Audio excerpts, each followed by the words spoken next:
नमस्कार, मैं सुमन कविया, सहायक आचार्य हिंदी, राजकीय महाविद्यालय छतरगढ़, जिला बीकानेर। आज हम हिंदी पुनर्जागरण और भारतेंदु युग का अध्ययन करेंगे। आधुनिक काल का प्रथम चरण भारतेंदु युग या पुनर्जागरण काल के नाम से जाना जाता है। आचार्य रामचंद्र शुक्ल ने भारतेंदु जी के रचना काल को ध्यान में रखकर इस काल की समयावधि संवत 1925 से 1950 विक्रम यानी 1868 से 1893 ईस्वी तक मानी है। वस्तुतः भारतेंदु युग कवि वचन सुधा के प्रकाशन काल यानी 1868 ईस्वी से लेकर सरस्वती पत्रिका के प्रकाशन काल यानी 1900 ईस्वी तक माना जा सकता है। भारतेंदु युग वस्तुतः हर क्षेत्र में पुनर्जागरण का युग है। सामाजिक, सांस्कृतिक, राजनीतिक, धार्मिक, साहित्यिक सभी क्षेत्रों में कुछ नयापन दिखाई देता है। इसकी परिणति विषय चयन में नवीनता, व्यापकता और विविधता के रूप में काव्य में परिलक्षित हुई। रीतिकालीन प्रवृत्तियां रासोन्मुख हो गई और देश प्रेम, स्वदेशी वस्तु का व्यवहार, बाल विवाह का निषेध, शिक्षा प्रसार, मद्य निषेध जैसे विषयों पर रचनाएं लिखी जाने लगी। राष्ट्रीय भावना के उदय भी इसी काल में हुआ। यहाँ कुछ उदाहरण दिए जा रहे हैं इससे संबंधित। रोवहु सब मिल आऊ भाई, हाँ हाँ भारत दुर्दशा देखी न जाए। अंग्रेज राज सुख साज सजे सब भारी, बेधन विदेश चली जात यही अति ख्वारी। रामचंद्र शुक्ल ने कहा है भारतेंदु जी के संदर्भ में, एक ओर तो पद्माकर और द्विदेश की परंपरा में दिखाई पड़ते हैं, तो दूसरी ओर स्त्री शिक्षा, समाज सुधार, व्याख्यान देते नजर आते हैं। भारतेंदु युग की प्रवृत्तियां इस प्रकार हैं। इस युग के प्रमुख कवि हैं बाबू भारतेंदु हरिश्चंद्र, प्रताप नारायण मिश्र, बद्री नारायण चौधरी, प्रेमघन, अंबिका दत्त व्यास, ठाकुर जगमोहन सिंह और राधा कृष्ण दास, राधाचरण गोस्वामी। भारतेंदु युग की प्रवृत्तियों में प्रथम प्रवृत्ति है राष्ट्र प्रेम की भावना। भारतेंदु युगीन कवियों ने अपनी सजग राजनीतिक चेतना के फलस्वरूप विदेशी शासन के अत्याचारों से पीड़ित भारतीय जनता में देशभक्ति और राष्ट्रीयता जगाने का प्रयास किया। भारतेंदु जी ने अंग्रेजों द्वारा किए गए शोषण का चित्र उतारते हुए जनता को इन शब्दों में सचेत किया, भीतर भीतर सब रस चूसे, हंसी हंस के तन मन धन मुँह से, जाहिर बातन में अति तेज, क्यों सखी साजन नहीं अंग्रेज। राधाचरण गोस्वामी की कविता हमरो उत्तम भारत देश, राधा कृष्णदास रचित भारत 12 मासा भी देशभक्तिपूर्ण रचनाएं हैं। भारतेंदु हरिश्चंद्र ने अंग्रेजी शासन के गुणों की चर्चा करते हुए भी उनके द्वारा किए जाने वाले शोषण का चित्रण किया है। अंग्रेज राज सुख साज सजे अति भारी, बेधन विदेश चली जात यही अति ख्वारी। नंबर 2 है सामाजिक दुर्दशा का चित्रण।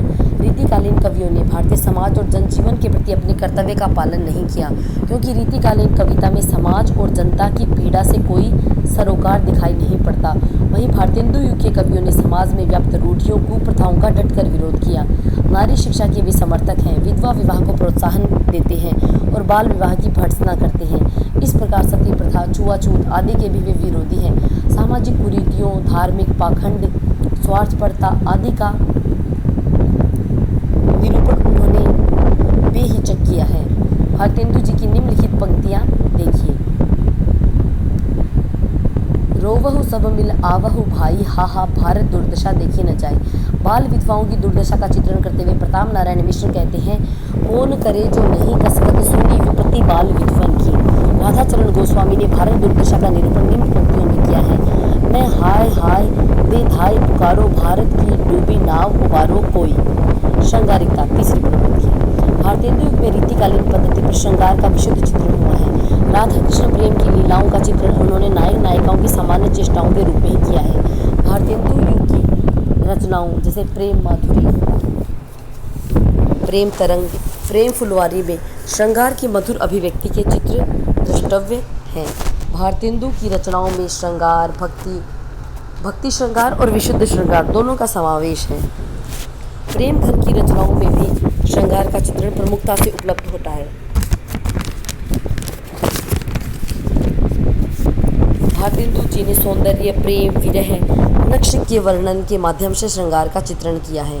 कहीं कहीं तो उनका श्रृंगार वर्णन घनानंद जैसा भी प्रतीत होता है, वैसी सरसता उसमें है।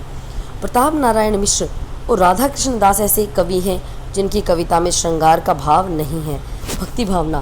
भारतेंदु जी पुष्टि मार्ग में दीक्षित कृष्ण भक्त हैं। ईश्वर के प्रति दृढ़ विश्वास व्यक्त करते हुए वे अपनी दीनता का उल्लेख इन पंक्तियों में करते हैं। उधारो दीन बंधु महाराज जैसे हैं तैसे तुम्हारे ही नहीं और सो काज। राधा कृष्ण की मधुर छवि का अंकन भी भारतेंदु जी के निम्न पदों में हुआ है। नयन भरी देखी लेहू यह जोरी, मनमोहर सुंदर नर नागर श्री वर्षभानु किशोरी। पंडित प्रताप नारायण मिश्र और राधा कृष्ण दास के काव्य में भक्ति भावना का स्वरूप वह दिखाई पड़ता है जो निर्गुण भक्त कवियों के काव्य में विद्यमान है। उन्होंने संसार की निष्वरता, माया मोह के बंधन और विषय वासनाओं की निसारता आदि का उल्लेख अपनी रचनाओं में किया है। प्रकृति चित्रण। भारतेंदु युगीन कवियों ने प्रकृति का स्वच्छंद रूप में चित्रण किया है। उन्होंने वसंत, वर्षा आदि ऋतुओं के मनोहारी चित्रण किए तो दूसरी ओर गंगा, यमुना, चांदनी का सुंदर चित्रण किया। चंद्रावली नाटिका में यमुना का वर्णन है। यमुना के तट पर खड़े तमाल वृक्ष कैसे लग रहे हैं, इसका चित्रण करते हुए वे कहते हैं, तरनी तनुजा तट तमाल तरवर बहु छाए, झुके कूल सो जल पर सनहित मनहु सुहाए। बंधी बंधाई परिपाटी पर प्रकृति का आलंबन रूप और अलंकृत रूप ही भारतेंदु की कविता में अधिक मिलता है। नंबर 6, हास्य व्यंग्य की प्रधानता। भारतेंदु युगीन कवियों में हास्य व्यंग्य की प्रवृत्ति की प्रधानता प्रमुखता से उपलब्ध होती है। अंग्रेजी शासन, पाश्चात्य सभ्यता, सामाजिक अंधविश्वास, रूढ़ियों को इन्होंने अपने व्यंग्य का विषय बनाया। भारतेंदु जी के एकांकियों नाटकों में व्यंग्योक्तियों के माध्यम से तत्कालीन परिस्थितियों का निरूपण किया गया है।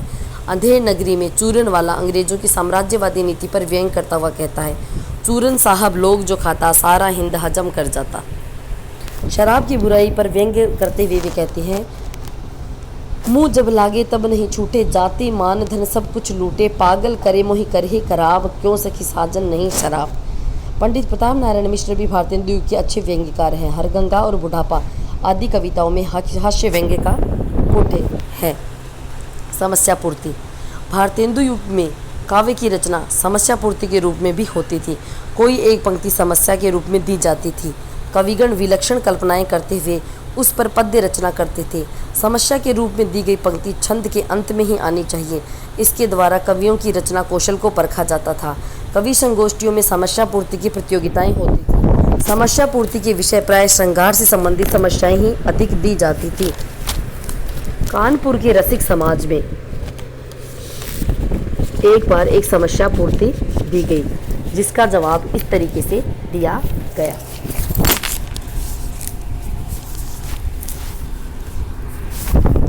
पंडित प्रताप नारायण मिश्र ने पपीहा जब पूछे पीव कहाँ की समस्या पूर्ति इस प्रकार की। बन बैठी है मान की मूर्ति, सी मुख खोलत बोले ननहा, तुम ही मनुहारी के हारी परे सखियान की कौन चलाई तहाँ, बरसा है प्रताप जो धीर धरो, अब लो मन को समझाए जहाँ, यह प्यारी तबे बदलेगी कछु, पपीहा जब पूछी है पीव कहाँ। यह समस्या पूर्ति उक्ति वैचित्र्य, अलंकरण और कल्पना जैसी रीतिकालीन प्रवृत्तियों को बढ़ावा देती है। 8वीं विशेषता है काव्यानुवाद। भारतेंदु काल के अनेक कवियों ने संस्कृत और अंग्रेजी के काव्य ग्रंथों का काव्यानुवाद सरस ललित ब्रजभाषा में किया। इस प्रकार की कुछ अनुदित काव्य रचनाएं इस प्रकार हैं। पहली है राजा लक्ष्मण सिंह के रघुवंश और मेघदूत। दूसरी है भारतेंदु हरिश्चंद्र की नारद भक्ति सूत्र, सांडिल्य भक्ति सूत्र का अनुवाद उन्होंने क्रमशः तदीय सर्वस्व और भक्ति सूत्र वैजयंती नाम से किया।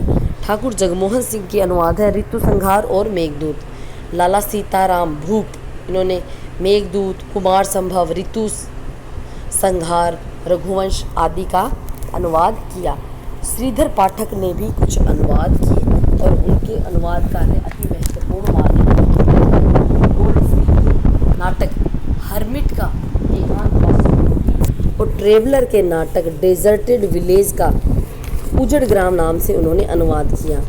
उक्त काव्यानुवादों में दोहा, चौपाई, घनाक्षरी, सवैया आदि छंदों का प्रयोग हुआ और ब्रज भाषा खड़ी बोली में ये अनुवाद किए गए। शिल्प विधान 9वां पॉइंट है, ये इसके कला पक्ष से संबंधित है। भारतेंदु युगीन कवियों ने काव्य भाषा के रूप में ब्रज भाषा का ही प्रयोग किया है। यद्यपि गद्य की भाषा खड़ी बोली थी, इनकी भाषा रीतिकालीन कवियों की भांति परिष्कृत तो नहीं, किंतु उसमें स्वाभाविकता, प्रवाहमयता विद्यमान है। उसमें उर्दू के चलते हुए शब्द भी प्रयुक्त है। अलंकारिकता की प्रवृत्ति भी इन कवियों में विद्यमान है। भारतेंदु युग के सामयिक विषयों पर फुटकर पद्य लिखे गए। अधिकांश कवियों ने मुक्तक शैली में काव्य रचना की। दोहा, चौपाई, सवैया, कवित, रोला, कुंडलियाँ जैसे छंद अधिक प्रयुक्त हुए। भारतेंदु युगीन कविता की सबसे बड़ी देन ये है कि इन्होंने कविता को रीतिकालीन परिवेश से मुक्त करके उसमें आधुनिक युग की समस्याओं को अभिव्यक्ति दी। राष्ट्र और समाज को जागृत करने में इन कवियों ने महत्वपूर्ण योगदान दिया। यही इस युग की हिंदी साहित्य को देन है। धन्यवाद।